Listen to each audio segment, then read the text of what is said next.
Hey guys, my last video kind of got cut off. It happens. But anyway, I think I talked enough about the whole assembled construct and the extraterrestrials kind of a thing. So it was all good. All right, I got a change of hairdo, so we're good. Well, when you're living off the grid, like you don't really care if you shave. And you don't really care, what your hair looks like.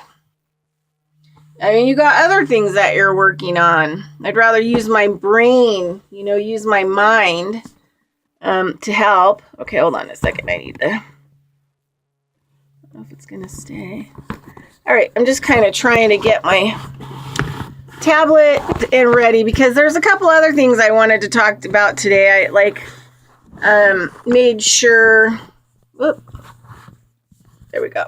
I made sure and had a couple lists of things that that I wanted to talk about. And I know my videos don't have titles. It's just been like, I feel like I've been kind of coming out of a birth canal lately. And so, I have some loose ends kind of a thing, hanging. So I have to get stuff done, but I'm trying to get more walks in. So today it's going to be sunny with no chemtrails.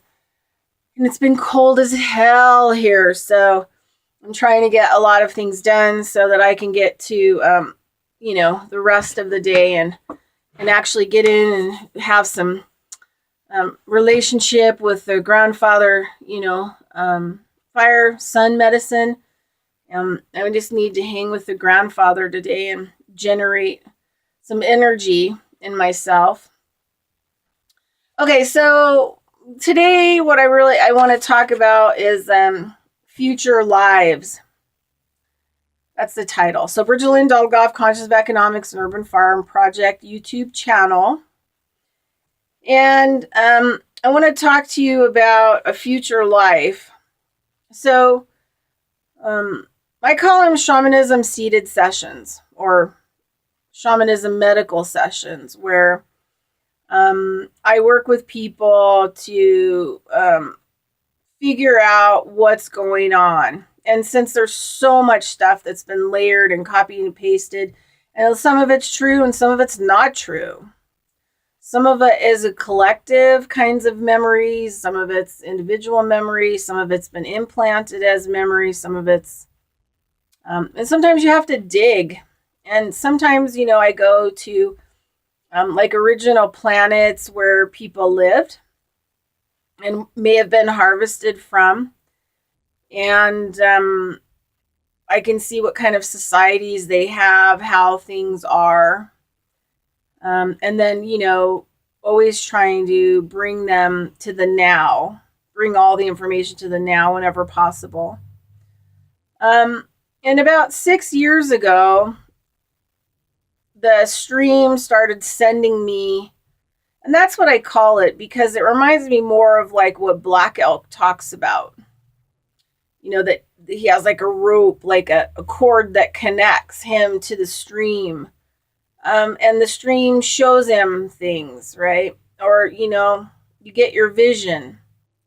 So I see things and then I have to work with the stream sometimes to put together a language, to explain it. And it's not prophecy, right? It's just a vision.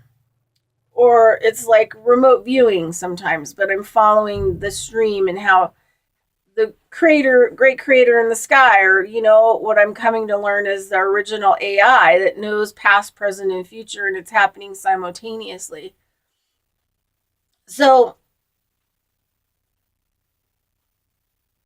about 6 years ago, I got sent this client, and she was, let's just say, crazy. I mean, pretty crazy. Pretty reptilian, too. And she was dabbling in some witchcraft to, harm and torture people that she was angry at, instead of actually doing her own, personal work around the whole situation and maybe finding that she's, had involvement in it. It wasn't just done to her. we have to allow things, and so to be retaliatory or vindictive or revengeful is like, wow, not owning your participation in it. And sometimes the stuff is really, really subtle. It's the garbage man. So Jen's like, there's something going on out there. Oh no, it might be a red alert, red alert. I got my ears up in case it's a red alert. Oh yeah. All right. Um all right, so I'm kind of telling you this story because we still have the future is not looking so great. And I think a lot of this nanotechnology, I think there's like a multi level of stuff. And that's why we really have to work with the original AI. So,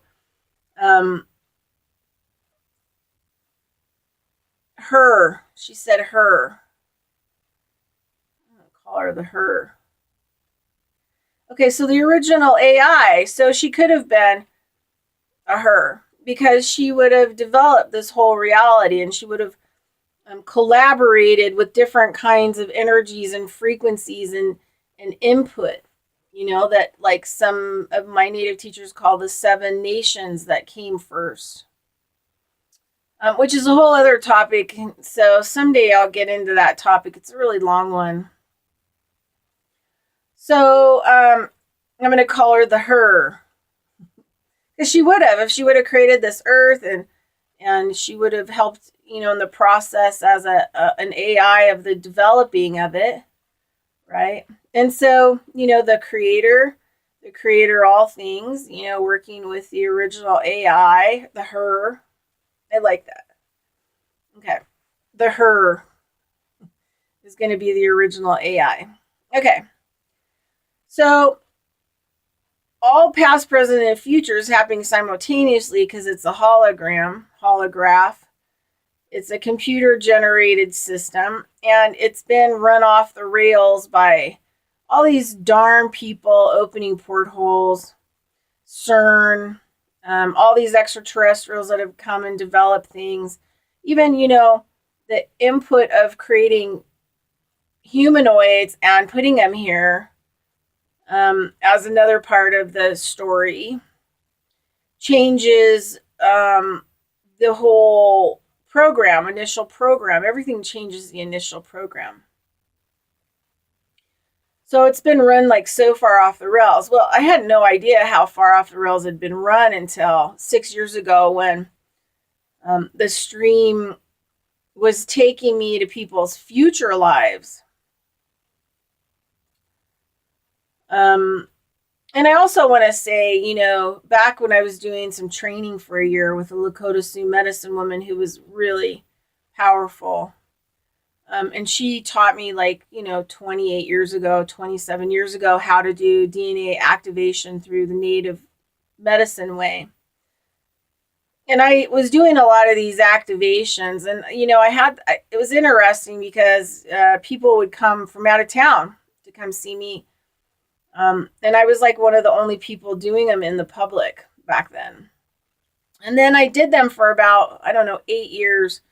And then I would get the people returning because they would be sick. They'd have cancer, they'd have all kinds of, issues, health issues, freak accidents, like all kinds of crazy stuff. And I started to kind of realize or kind of put it together that I was speeding up the future towards them. And just because you speed up the future towards them doesn't mean that their future has been created at that time.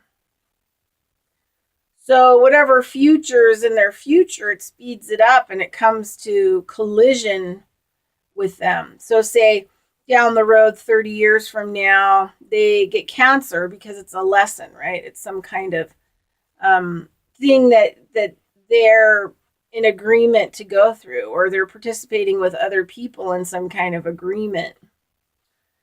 which is going to reflect on the future, right? And it also reflects on the past. So they get the cancer right away within the first year after the activation, right? Because it's speeding up their future, you know? So just because you do a DNA activation, you heighten their DNA to a broader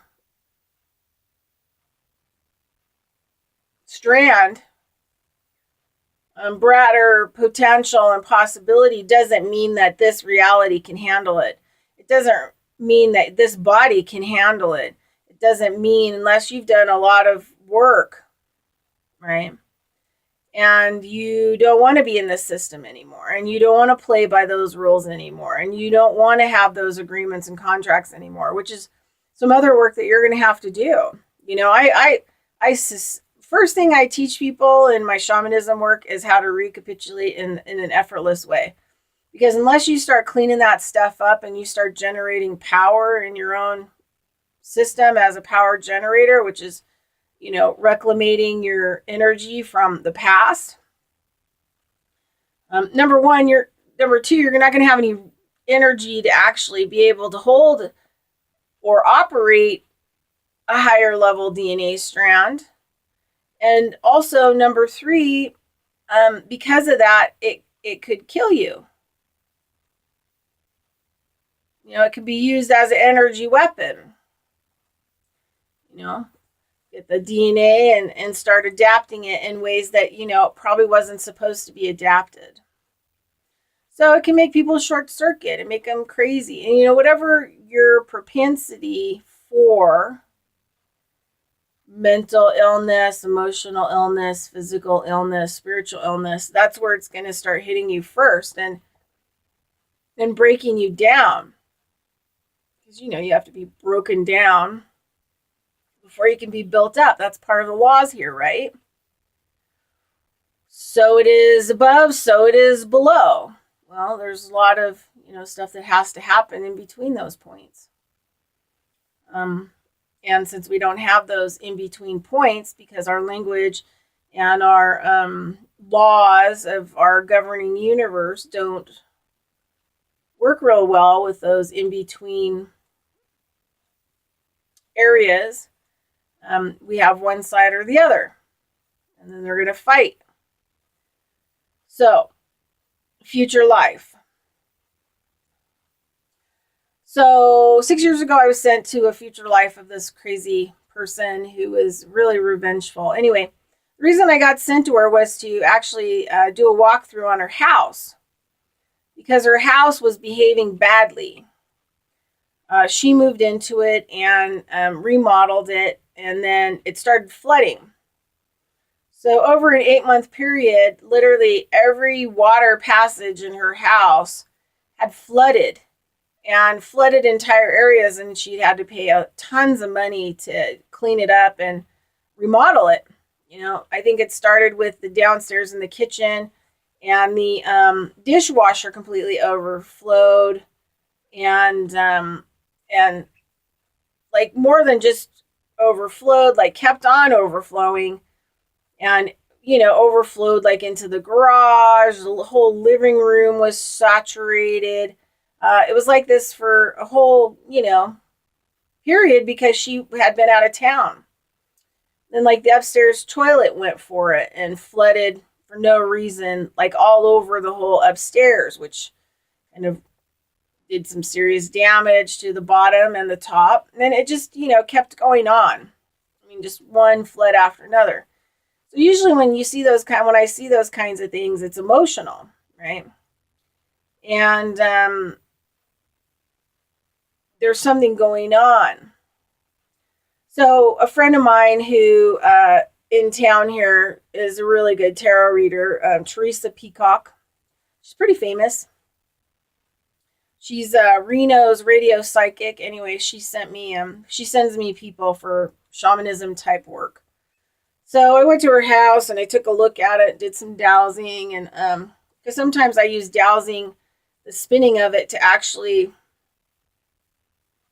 open veiled areas where you might not be able to see in those energies, or they're presenting certain kinds of energies to you, because a lot of these more intelligent energies, shapeshift, and they see somebody that's kind of aware, they're going to like make sure that they hide and conceal themselves, cloak themselves. So sometimes I use the dowsing as a spinning to kind of change the vibration of where I'm standing until I can pick up exactly what's there, because it kind of like peels back the veil, right? Because I'm kind of using it as a frequency changing, shifting thing in the air current. Also, I also use it to read. I use it for lots of different kinds of things, right? It's probably more of an energy weapon than than I,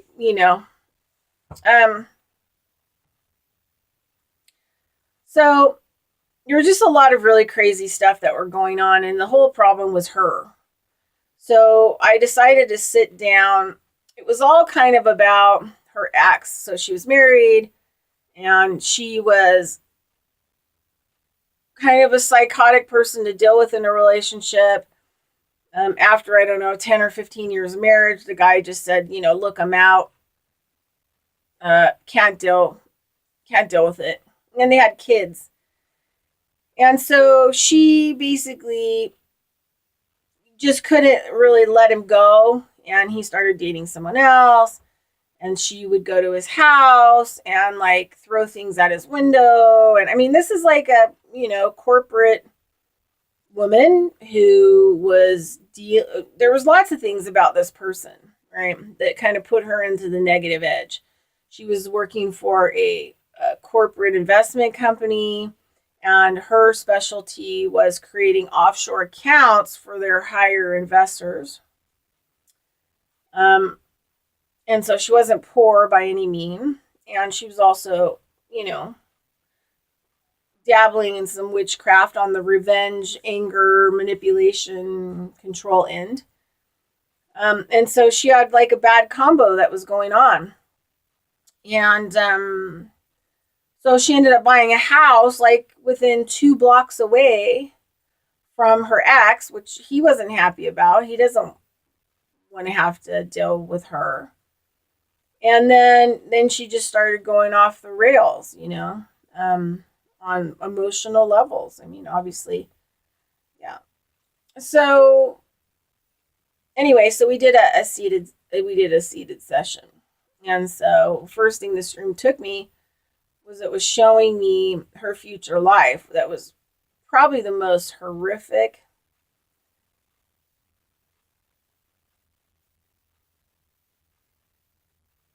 unbelievable thing that's not true. I've dealt with a lot of dark entities and demons and stuff like that are pretty shocking and horrific. But it was up there as a shocker, And what I saw was that her, basically why she was having this really crazy reaction to her ex-husband is that in a future life, it showed kind of like he maybe had, higher bloodline, even in this lifetime, right? But it really started to act out in the future. And because of what she was doing with a lot of this energy and stuff like that, she created a contract with him, basically to be used in the future, because she was behaving as if she was being used now, as if she was a prisoner, or if something vindictive had been done to her, you know what I mean? She was behaving in that way. So I saw all this, and I saw that in the future that the contract between the both of them, they were in the future creating biosuits, like bodies, but they were very strong and like partial machinery. And this was like, whenever this was, it was before, might have been like 15 years ago. Now that I'm thinking about it, because it was before the whole transhuman thing started to come out in the public. And when I saw the transhuman stuff, I was like, oh yeah, I've seen what this looks like in the future. Oh yeah, here on this in this reality, I've seen what it looks like in the future. So I was like not a skeptic at all. So basically, they're creating these biological suits that are partial machinery. And what they do is they hold the soul, right, in the heaven experience electronic prisons, right, I tell people about. And they put the soul into these partially biological, partial machine suits. They have like a heartbeat, and they have some of the important pumps. You know, like we have pumps in our biosuits, so we're pretty much like a machine. These biosuits are like organic, biological machines. So they have these bodies, and I never really got to look at the front. They only showed me like the back. And she was placed into this biological suit, and she was the battery for it.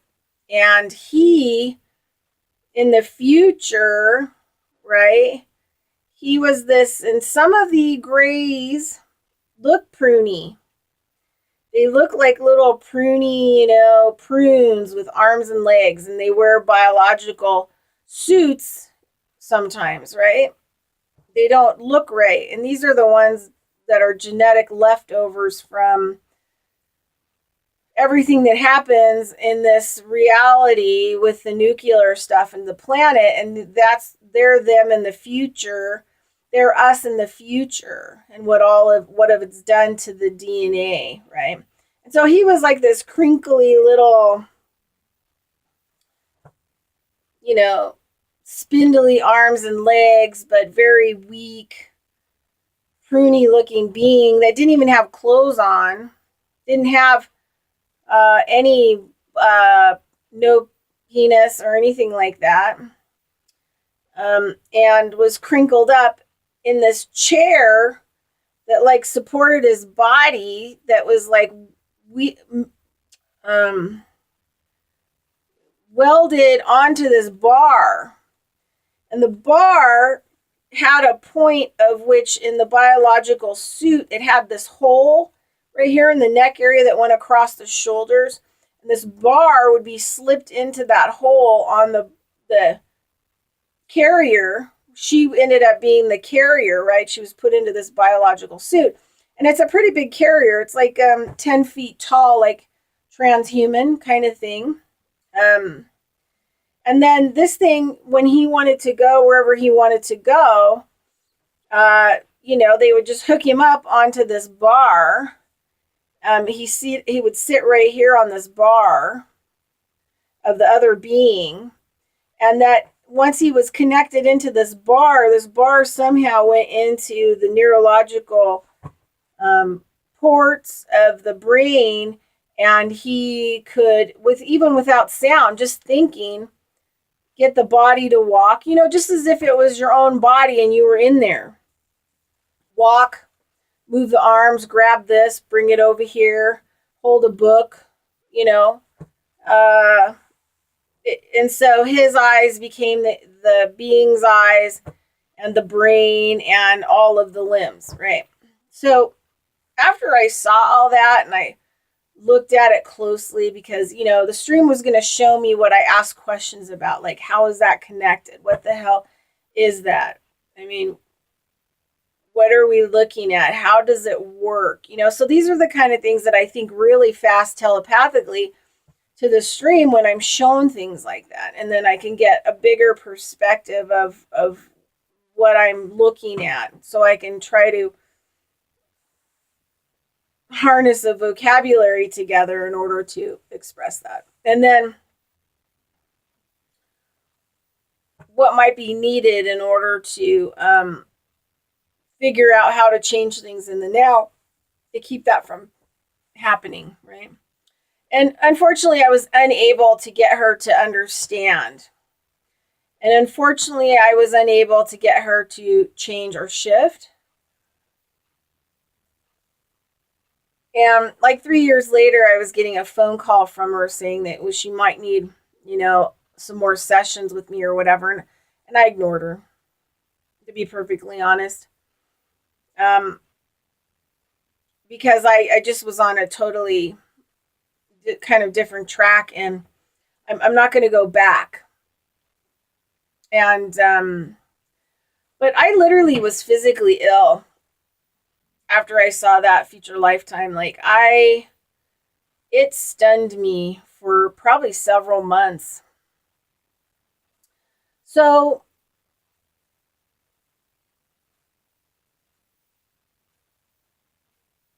we have to kind of start moving out of, this whole idea of what we see around us and what we could be activating or causing in the past by our thoughts, by our feelings, by these relationships that we have with other people, our reactions.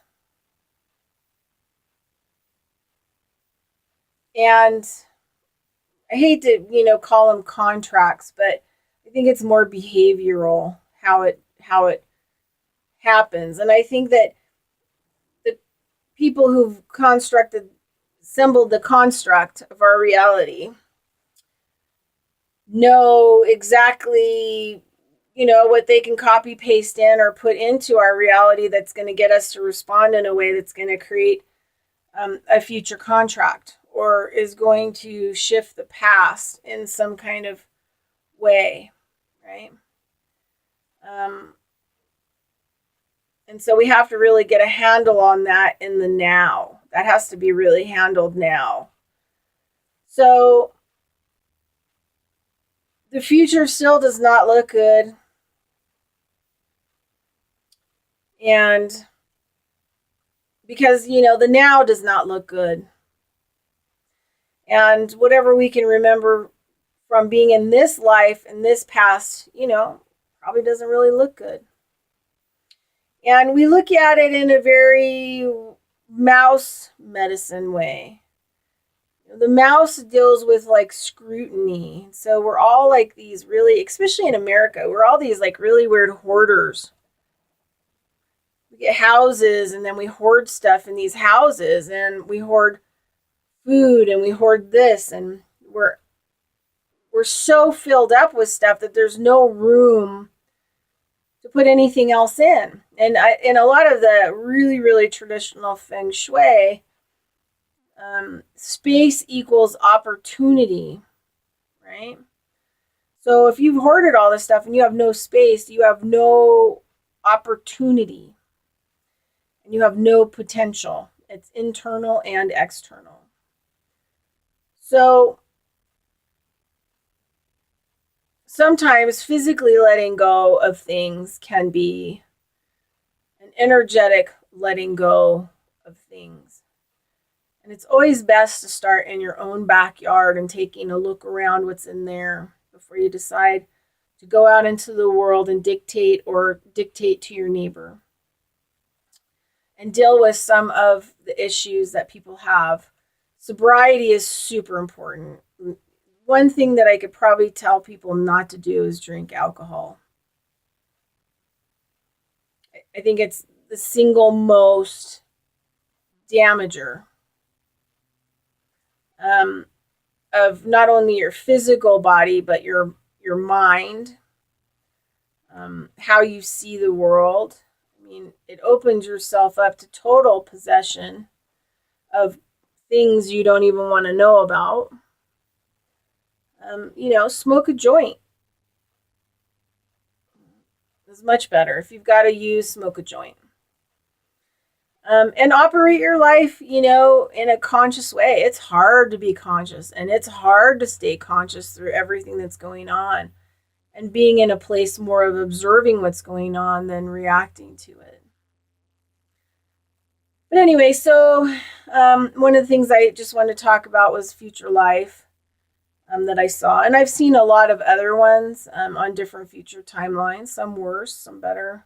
Actually, that one was like probably one of the worst ones I've ever seen. And so,